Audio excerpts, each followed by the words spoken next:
You will count till 10. Okay. And you will start. Okay.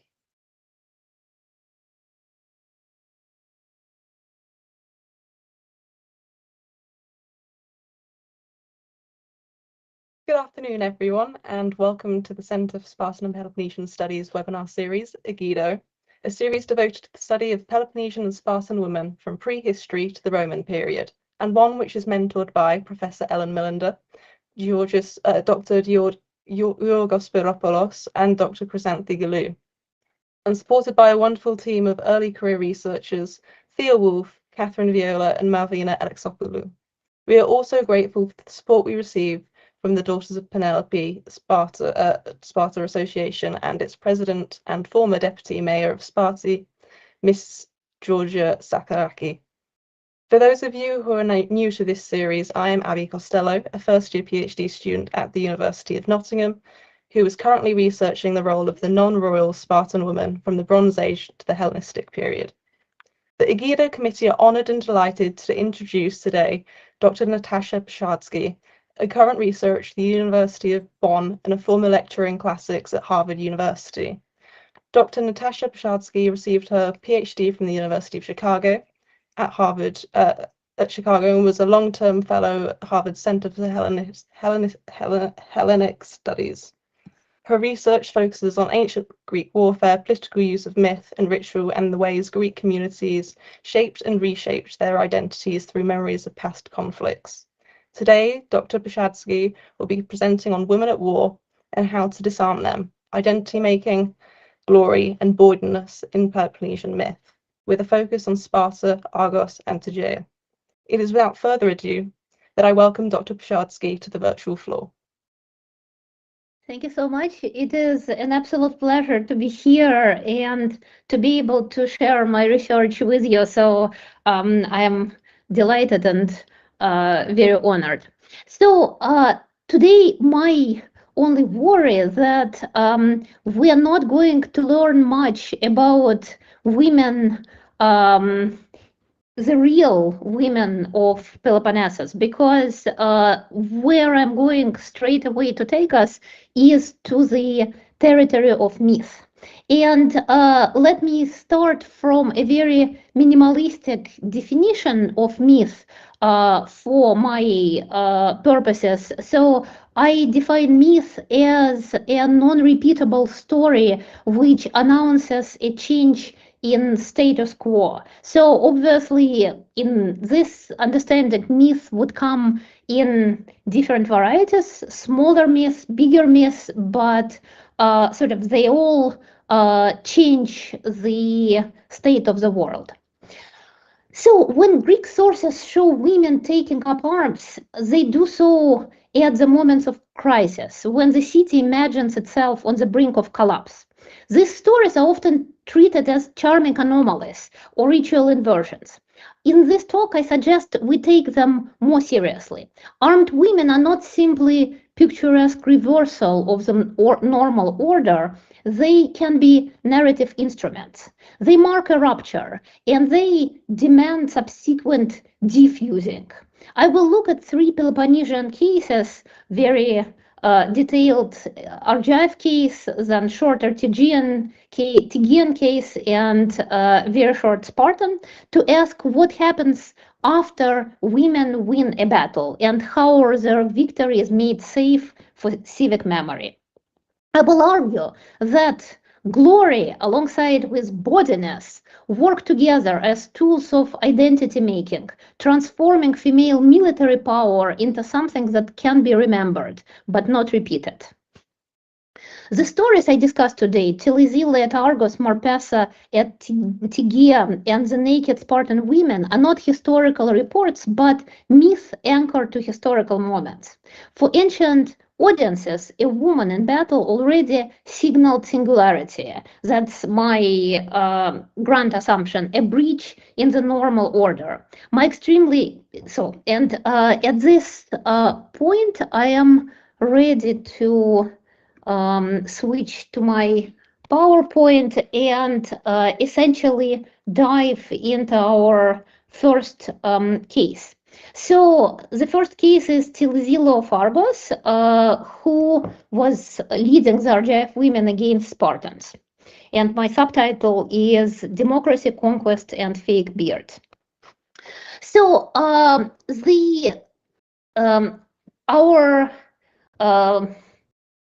sort of juiciest piece of evidence comes from Virtues of Women by Plutarch.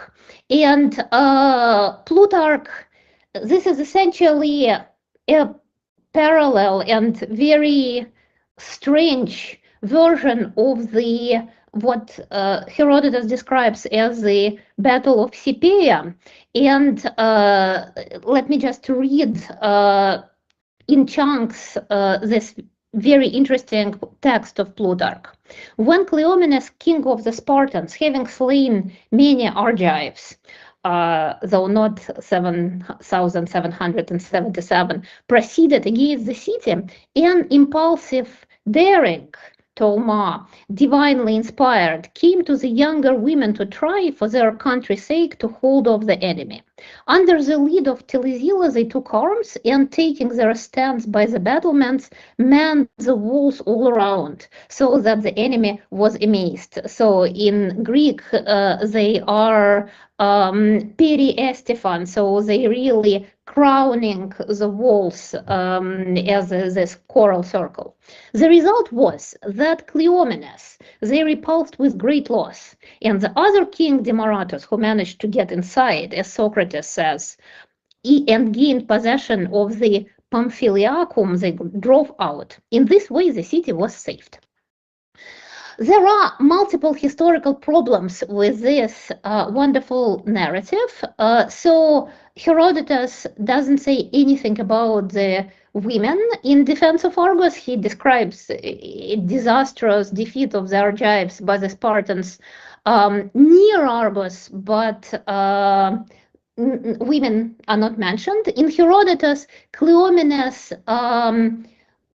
defeats, well, he commits a massacre near Argos, but not in the city, and Demaratus doesn't attack Argos at all.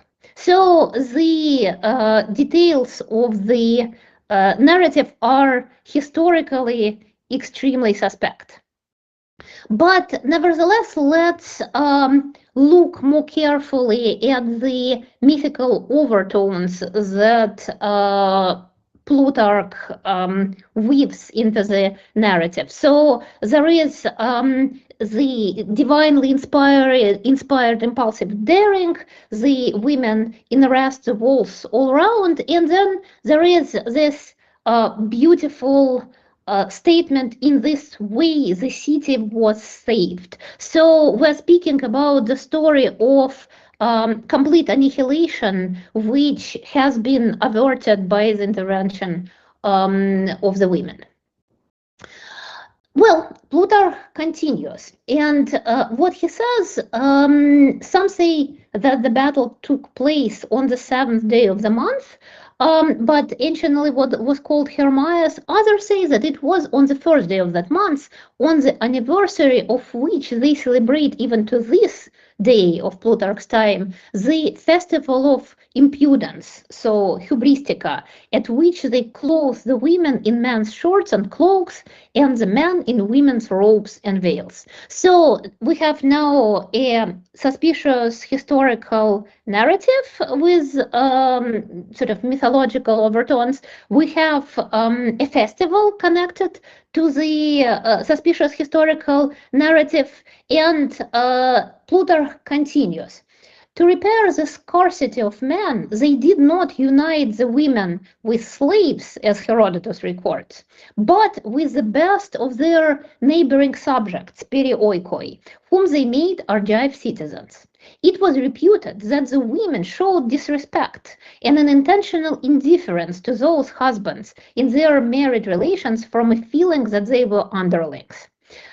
Wherefore the Argives established a law commanding married women to wear beards while sleeping with their husbands. So now we are in a very strange territory somehow in which Plutarch seemingly reports, well, there are two important things. So first, we hear that the women of Argos now are married to the perioikoi of Argos, and then there is this very strange habit during the sexual relationship to wear beard. Well, so how do we connect these three different elements? The communis opinio, and I am singling out a paper which I very much admired by Anna Chiese, La guerra d'entre i fuori, giochi di genere tra Argo e Tegea, which somehow just proposes that these are three different elements, all connected by the motif of inversion, and that they became sort of fused together, either, well, probably not in the hands of Plutarch, but possibly in the hands of the Hellenistic historian Socrates of Argos. So let me try to examine this possibility sort of element by element. And my first element is I'll start from the very peculiar custom of a bride. Well, they're not brides in Plutarch's story, they're women, but people connect this element of Argive women wearing beards in bed. They assume that this is a typical transvestite ritual connected to the marriage ceremony. And I have made an extensive examination of the literature. So everybody sort of essentially the literature looks like this. Everybody quotes marriage ceremony of Spartan women described in Plutarch Lycurgus, when the bride has her hair cut and she wears a male cloak.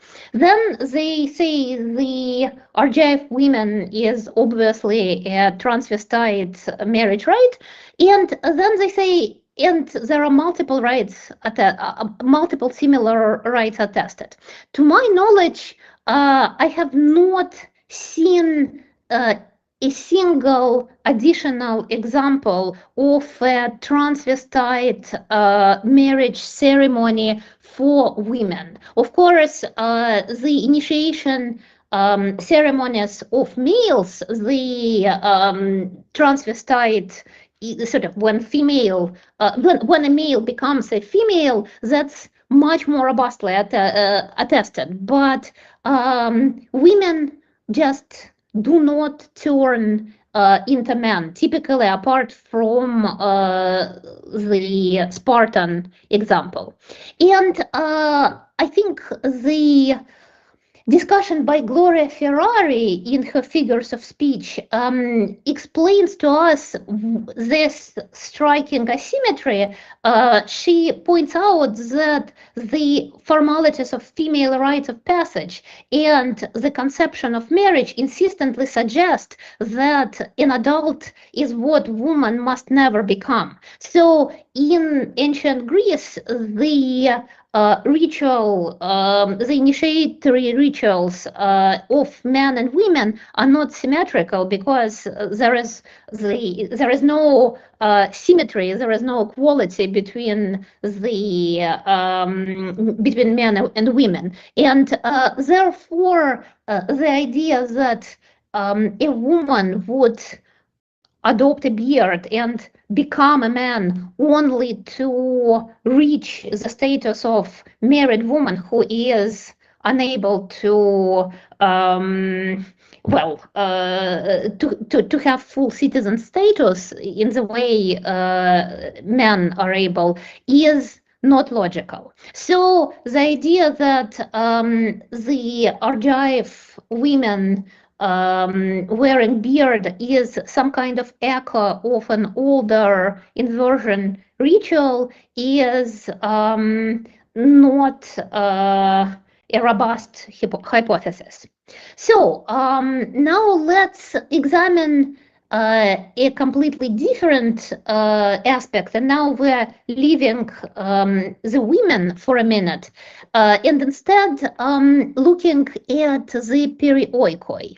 So what is described in Plutarch is the process of enfranchisement, and that process of enfranchisement constitutes a cynicism. So it constitutes it constitutes cynicism in a very cute literal way, because the women, as Plutarch says, they literally cohabit synoi-kison with the perioikoi, but in political terms, now the Argive perioikoi become full citizens of Argos. The question is, when this event could have been at home historically, and right after the Battle of Plataea, and before the Battle of Plataea, Argos, as Jonathan Hall has argued, did not have control of the Argive plain. Argos only acquired full control of the Argive plain around 450 BCE through quite violent conquest. And around the same time, there was a major restructuring of the Argive citizen body, which we read very likely as democratic reforms. So what I argue is that the reference of Plutarch to perioikoi does not make sense historically around the time of the Battle of Plataea in the early 480s, but it would be very much in place for in 460, 450 BCE. Well, what does the charming tale of the haughty Argive women not tell? Well, it presents a lovely story of cohabitation with women, and it elides the violence of the real conquest. So it elides the conquest of the Argive plain, and it also sort of shifts, it speaks of the perioikoi right after the Spartan attack. So it presents the Argive control of the plain as existing already at the time of the Battle of Plataea. So it represents quite a spectacular political sleight of hands. And now to this peculiar detail of the Pamphyliacum, which has not been sort of given attention earlier, but what Plutarch says is that the women are saving, they are liberating the Pamphyliacum, whatever that entity might be, from the army of Demaratus. And interestingly, once again, in around 460 BCE in Argos, there were tribal reforms, as Marcel Pirard has argued, in which there was a reorganization of tribes, and we can see that the tribe of Pamphiloi, which in the traditional Doric hierarchy is sort of like the most sort of the least like the lowest in hierarchy, has been promoted in the tribal hierarchy. So it seems to me that this historical context once again makes sense of the reference to Pamphiliacum. Well, so the women are this liberating force, and they are used. So the defense of Argos by women and the subsequent marriage of the Argive women to Perioikoi is used politically to create essentially a foundation myth for Argive democracy. But at the same time, now that sort of ascription of power to women needs to be diffused. They need to be somehow isolated in the glorious past, so that the power of the woman cannot be smuggled into the contemporary polis. And I argue that the detail about the Argive women wearing beards in bed is precisely a detail which is making sort of erotic fun of the previously heroic Argive women, because we have this lovely attestation in Aristophanes, who speaks about Praxagora in Assembly Women gluing a fake beard, and a woman says, "Look, my dear, and see how really ludicrous the thing looks." And Praxagora says, "In what way ludicrous?" And woman says, "It is as if someone tied a beard onto lightly browned cuttlefishes." And it is very possible that in these lines Aristophanes actually makes sort of a pun on the name of the Battle of Plataea, as was argued by Alfarth. So now let me move forward, and I can tell you later, perhaps during the questions, how this story of the Argive women connects or doesn't connect with the version that Herodotus transmits to us. But so let me now move to the second story of about Marpessa, nicknamed Hoira, from the city of Tegea. And my subtitle is, "Can a Spartan king be a comic figure?" So our evidence comes from Pausanias, and he speaks about an image of Ares in the Agora of Tegea.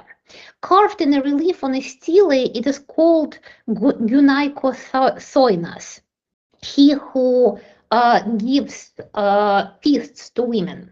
At the time of the Laconian War, when Charillus, king of Lacedaemon, made the first invasion, the women armed themselves and lay in ambush under the hill they call today Phylactes, Central Hill. When the armies met and the men on either side were performing many remarkable exploits, the women, they say, came on the scene and put the Lacedaemonians to flight. Marpessa, surnamed Coira, surpassed, they say, the other women in daring, while Charillus himself was one of the Spartan prisoners.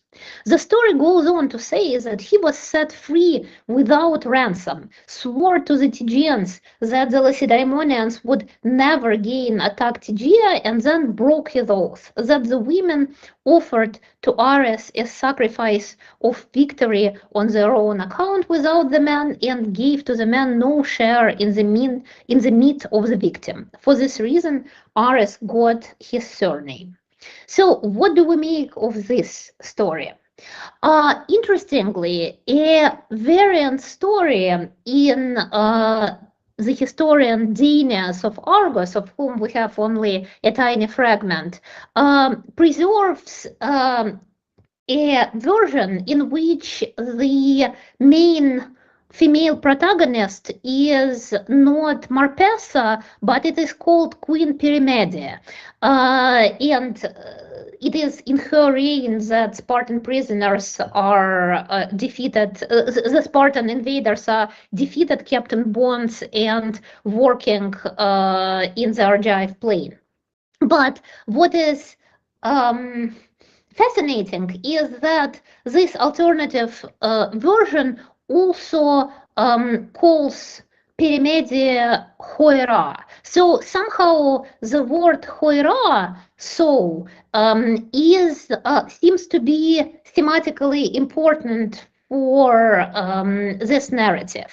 And Hoira means so, but it is somehow unmistakably suggests female genitalia, hoiros. So there is this sort of possibility of ribald version hanging around this narrative, which some of the modern researchers accept, and some very much fight, because it is not clear why a heroic woman, heroic Marpessa, who is fighting Spartan invasion, would be given such an offensive nickname. So how do we make sense of this story of inversion? Fritz Graf, in his sort of classic article Women, War and Warlike Divinities, thinks that the stories operate as idea explaining old cultic or ritual phenomena. So the story of women fighting to save the polis is a narrative device pointing to a representation of cult or ritual with unusual features, those of inverted normality. So essentially the story of women at war is some kind of patch up, or like the device which is somehow making sense of the fundamental ritual of inversion. But on the other hand, in a more recent article by Mauro Moggi, Marpessa data Koira Eares Ginaika Soinas, he emphasizes that what is happening in the case of Tegean story is that women... Sorry? Now actually is read you a bit of my poetry. Would that be okay? Thank you, Montreal. Oh. You can go ahead, Natasha. Sorry, someone had left their microphone on. Yes, this was lovely. Let me continue. Just that was a nice break. Let me continue my own story. So it's literally a civic conquest of women over the male spheres of war. They take over Agora, where the statue of Ares is erected, and they take over the cult of Ares and the ritual distribution of meat. So this seems that politically the myth is making a very strong statement. And I actually don't have, like, unlike with in the case of Argos, I don't have my, theory of in what historical context this myth is would be operating, but somehow I am interested in considering its political power. So maybe we should take Marpessa and the Tegean women more seriously. On the other hand, we can also look at the figure of King Charilaos or Charillos and somehow try to figure out the function, possibilities of the function of the myth from looking at his figure. So King Charilaos seems to be situated at the very beginning of Spartan history. So Lycurgus was his guardian until Lycurgus went abroad. In the reign of King Charilaos, there was, as Aristotle very seriously notes, a change of regime to aristocracy. Then there are all this sort of primal conquests. So Charilaos helped Archelaus, the Argead king, to destroy Argos. He is the first king to attack Argos, and he is the first king to attack Tegea. Well, interestingly, Gregory Nage has written, he suggested that the meaning of a different Charilaos, the Charilaos from poems of Archilochus, Nage suggests that Charilaos of Archilochus is a stock character whose name, Charilaos, the one whose people have joy, is an expression of communal reaction to the iambic poetry of Archilochus. And that idea gives me sort of a possibility to consider that perhaps the Spartan Charilaos is also a figure which, well, it's a king who might be a stock character, perhaps. So, and interestingly, Plutarch, when he speaks about Charilaos, he reads the name very literally. So Charilaos, or people's joy, because all present were filled with joy.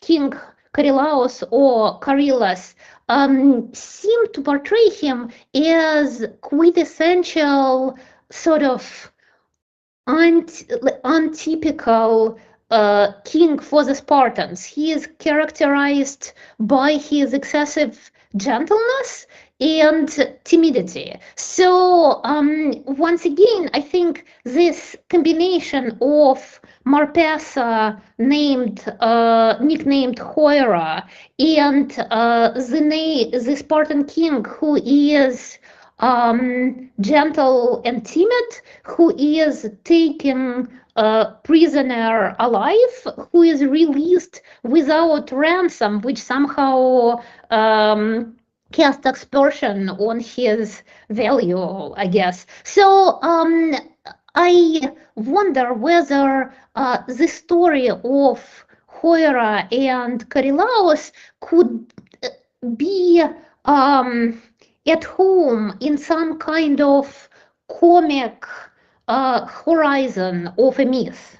So it's history, but it is a history which is presented as comedy.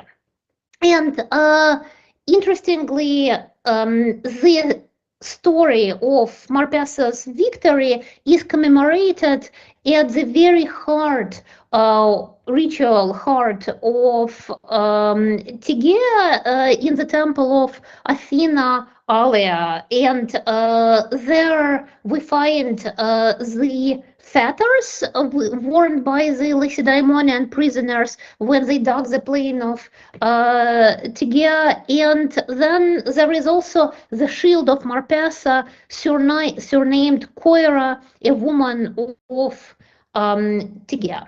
So in addition to the shield of Marpessa, the festival, there is, Pausanias also mentions that there is a festival of Halotea, capture festival, which celebrates the capturing of the Spartans alive in the battle.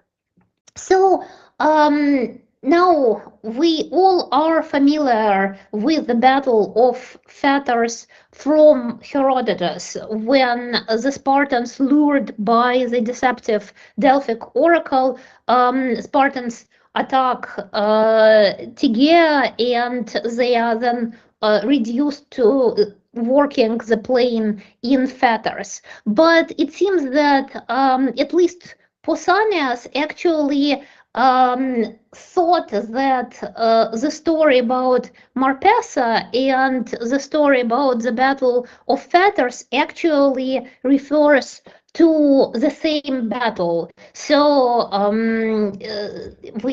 he speaks about not many years afterwards, under the leadership of Charillus, there was a campaign of the Spartans against Tegea. When lured on by deceptive oracles, the Lacedaemonians hoped to capture the city and to annex the plain from Arcadia. And in another passage, he speaks about Charillus and Lacedaemonians and the people of Tegea, who, men and women alike, flew to arms. The whole army, including Charillus himself, were taking prisoners. So it turns out that there are, for the either same battle or some kind of double sort of identical twin of the Battle of Fetters, there are two different ritual loci of celebration: the festival of Halotea and women's dining with Ares Gynekathinos. So when we read the story of Charillus and Marpessa, what we can see is that it is, as I argue, is a comic story. So there is glory in defeating Charillus, but it's also a comedy of a woman who is suspiciously nicknamed Hoira, and simultaneously the glory and the ribald overtones, they constitute identity making. So the memory of this battle is preserved in the very heart of Tegean cult. And my last and very short example is about the naked Spartan women. And it comes from very late source of Lactantius' Divine Institutes.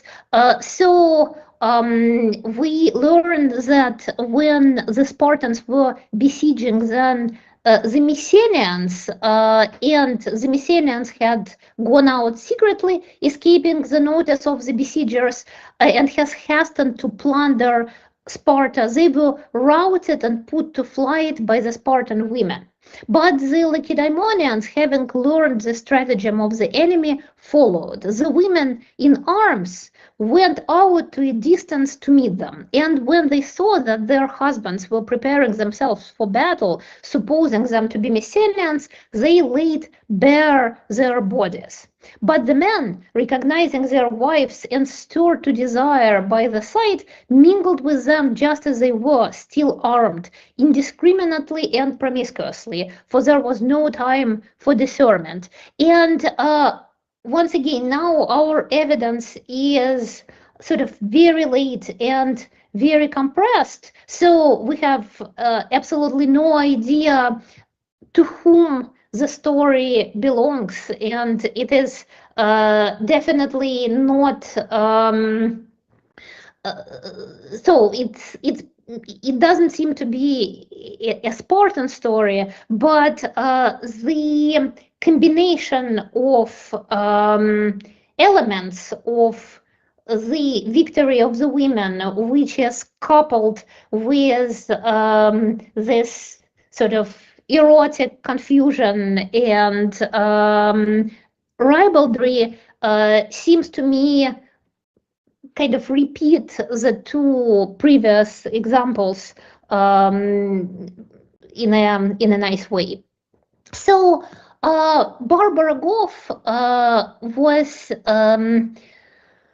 speaking about the concept of women's latent citizenship, which emerges in their military actions and in the rituals, and that can be a problem for the city as well as a deliverance, because if women participate in the city's preservation, men will inevitably begin to lose the signs of their participation and experience instead the feminine contours of exclusion. What is signified by these ritual anomalies is not simply an inversion of roles, but rather the zero-sum structure of Greek gender ideology. According to this uncompromising arithmetic, if women start to behave like men, men will become women. But what I admire this statement very much, but what I tried to show is that the dynamics, the economy of armed women might be a little it might be useful for the polis to employ the myth of armed women for its own political purposes. And this sort of political use of women is combined with the persistent body ludicrous cutting them down to size, which is providing a safe exit from myth to the present day of polis. And interestingly, Jeremy McInerney observed that in Plutarch's Virtues of Women, there is an abundance of ctistic stories. It is as if the crisis of founding a polis authorizes actions which are at odds with normative behavior and permit temporary suspension of the usual restrictions on women. So women in arms are good to think with in the myth. And now just somehow I think my last point is just yesterday I was somehow I became aware that in Iran yesterday there was a parade of women bearing pink arms, and it seems to me that this is just a sort of uncannily precise parallel to what I was speaking about in the political employment of the topos of women in arms in Argos. So here are women who are armed, and which is, of course, going completely against the grain of the status of woman in the Iranian society, but at the same time, the arms are sort of really painted pink, so they are made sort of quintessentially female. And I was particularly delighted looking at one of the pictures, seeing the comment, "Damn, look how hot that is." So women in arms are the easiest way to deal with women in arms is to make them erotic. So I'll stop here. Thank you so much, and it was a pleasure to talk to you. Thank you for a wonderful and thoroughly interesting presentation, Dr. Bershadsky.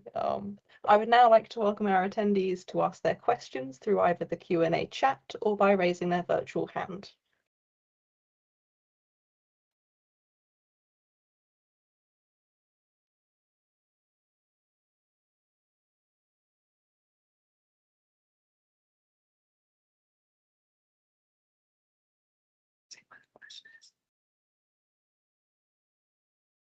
So who would be in charge of choosing questions? Yeah. Catherine.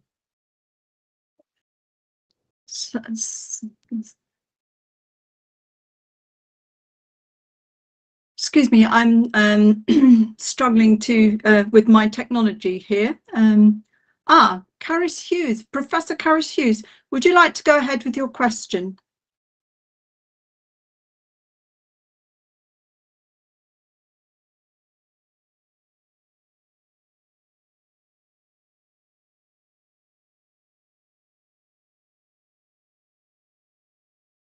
Abby, could you perhaps lend a hand? Yes, I've just unmuted the microphone, so Professor Hughes should be able to speak.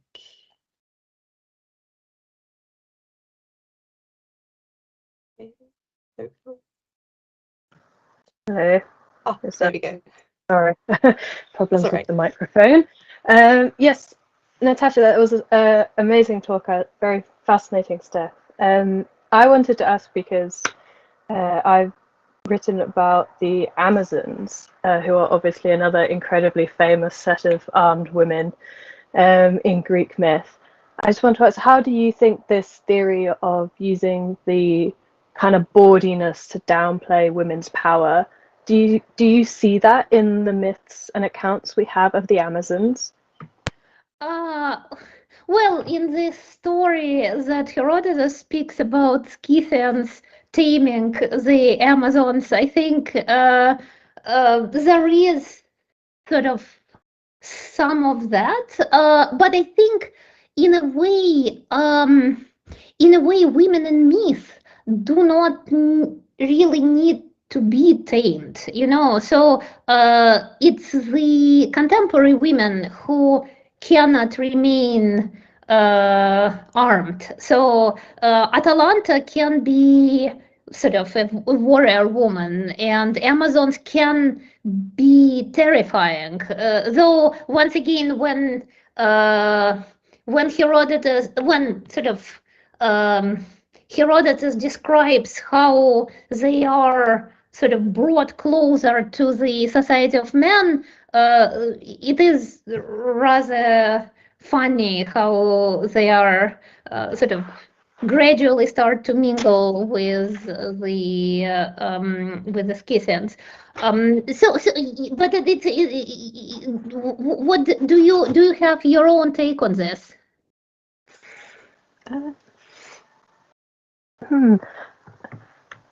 I suppose I think you make a really good point about like the difference between myth and history. They're allowed to be terrifying when they're fighting, you know, Hercules and Achilles, but when they start to attack Athens, you know, with Theseus, which is maybe starting to get a little bit more historical, though still very much in the realm of myth, and you start to get, maybe not that you were saying about like eroticizing them as a way of removing their power. You start to get the accounts of like Theseus taking Antiope as an Amazon bride. So I think maybe that does sort of track with this idea of when it starts to get a little bit too close to foundation myths and historical ideas, they have to remove women's power by either making fun of them or by eroticizing them and sort of reducing them back to their like natural place in the hierarchy, which is obviously below men. Right, yeah. So really kind of like weaving them into the reproduction, essentially. Yes, yeah. Thank you. Thank you, it's really interesting. Thank you. There is another question coming from the chat. So Professor Kate Boothby asks, is sexuality being used to mock the women and possible aspirations to power, or is being used to diffuse fear in the general population at the moment of crisis? Mm-hmm. I actually think that it probably varies. So I think about it really as sort of, you know, shift in energy, right? So somehow there is this sort of energy of myth, the energy of the story of the armed women, and then it can be somehow the only way in which I think it can be funny, it can be exciting, but just the point is that whatever it is, it needs to be erotic, because this is the only thing that would be sort of acceptable for the kind of present tense of the polis.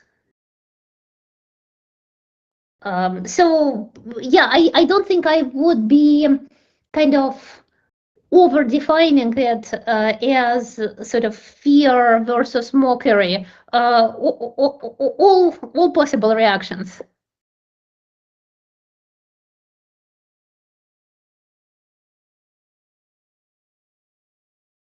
Yes, exactly. More entertainment sounds like a lovely possibility.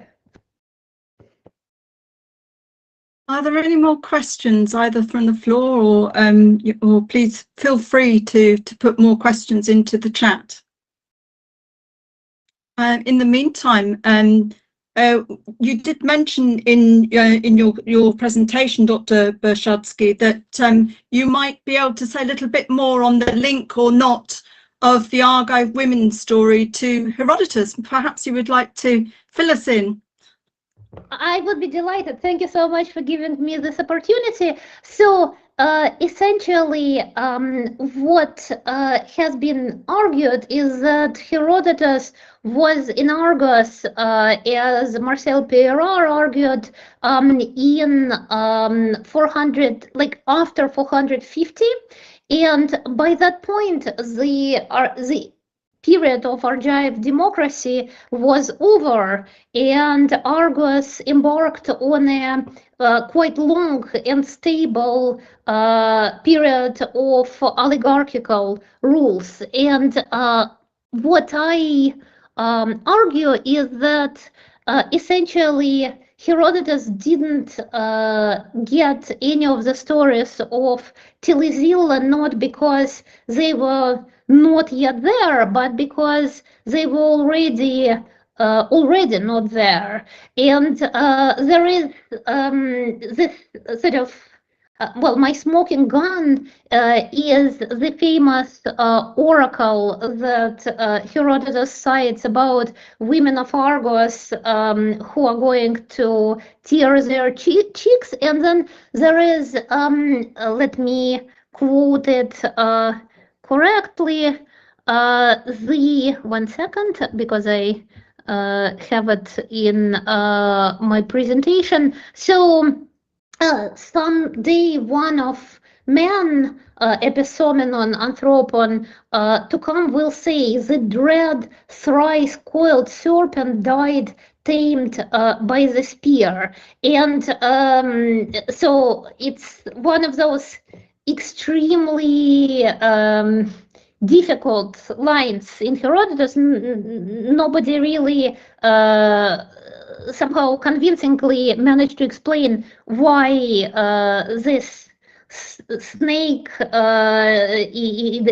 Ophius trilictos has been there. But interestingly enough, there is a version which is preserved in Greek anthology and also in some Herodotean manuscripts, where the snake is not trilictos but aelictos. So it's not thrice coiled but uncoiled snake. And you know, when a snake is uncoiled, it starts to become very phallic, I would say. And the whole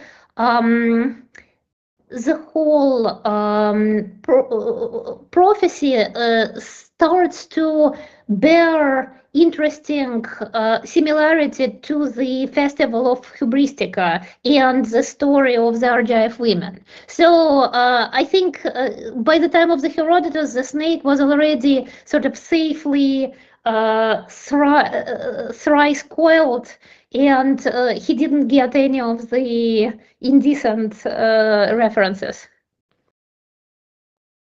Thank you very much. That was absolutely fascinating. We got a bonus there. Abby Costello, please go ahead with your question. Thank you. Well, firstly, I've said it before, I'll say it again. That was an incredible talk. Thank you. I was just wondering if there was any sort of preconception between these women in these tales and Aphrodite, because you have the armed Aphrodite in Sparta, but also you have the Cypriot figurines of bearded women. So is there any correlation there, or is that just me sort of making links up? No, I was thinking about it, of course, and you know, I don't know actually. Well, you know, what I am somehow, I don't want to say that every inversion is political.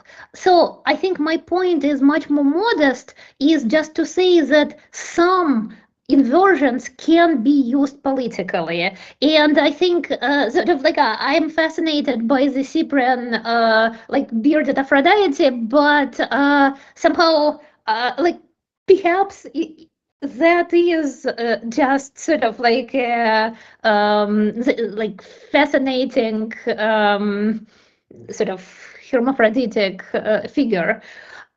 But sometimes you can use the inversion politically, I think.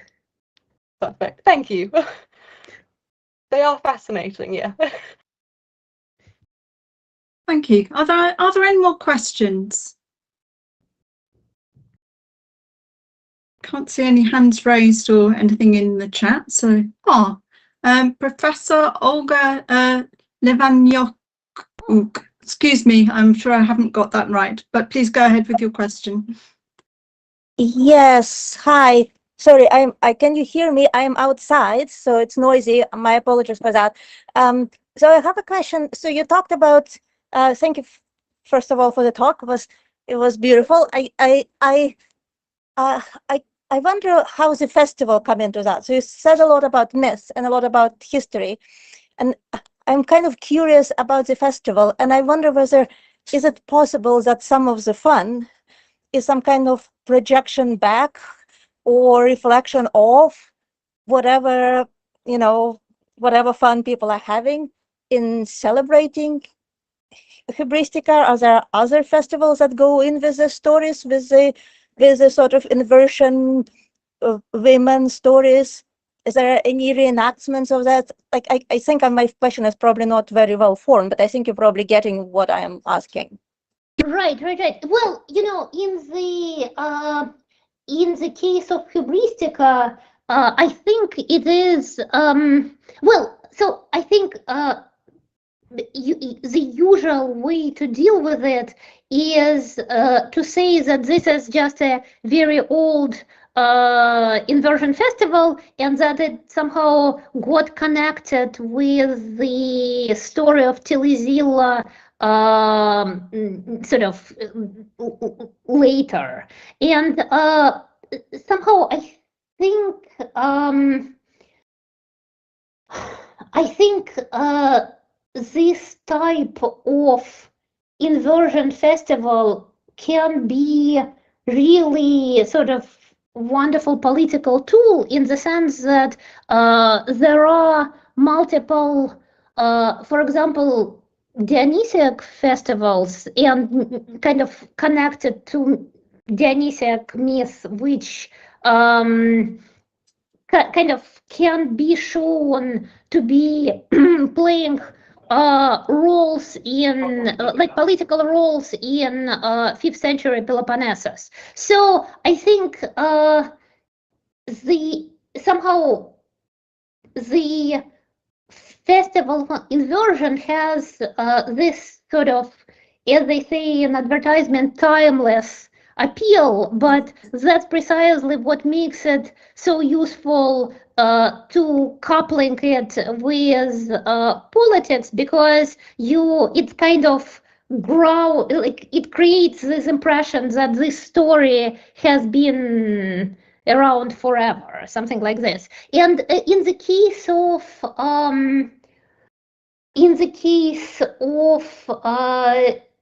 Tegean story, we don't know much. So there is both the festival of Halotia and the festival of Ares, who is feasting the women, but we don't know what it remains very opaque.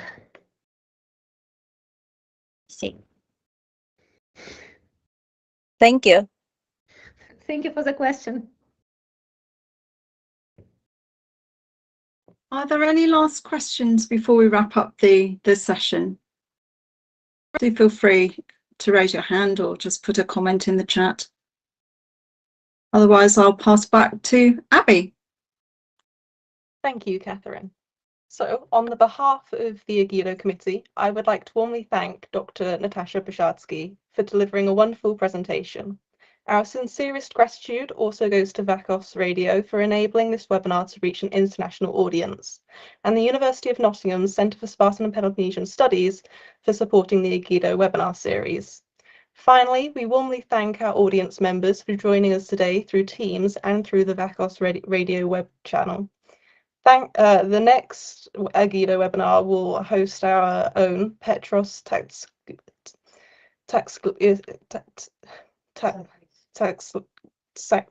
Tsaglis, a doctoral student researching the free Laconians at the University of Nottingham, who will be discussing the status of women and social roles in Roman Laconia through funerary epigrams. Petros's talk will take place on Monday, the 11th of May 2026. Until then, we wish you a wonderful rest of your evening. Thank you and goodbye. Thank you so much again for it was a joy to be here. Oh, hang on. Yeah, sorry.